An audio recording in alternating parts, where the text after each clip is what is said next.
اهو يا جماعة بعد ما علقناه، امي كده جابت حبل وعلقته كده بالمنظر ده قدامكم اهو.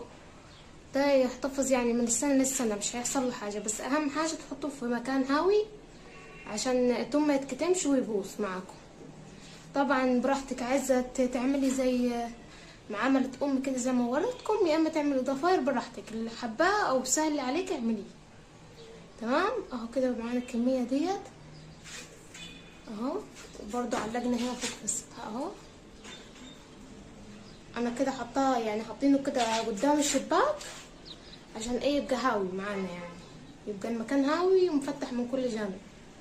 ادي شباك من هنا، شباك من هنا. تمام. لو عجبكم الفيديو تضغطوا لايك وتفعلوا الجرس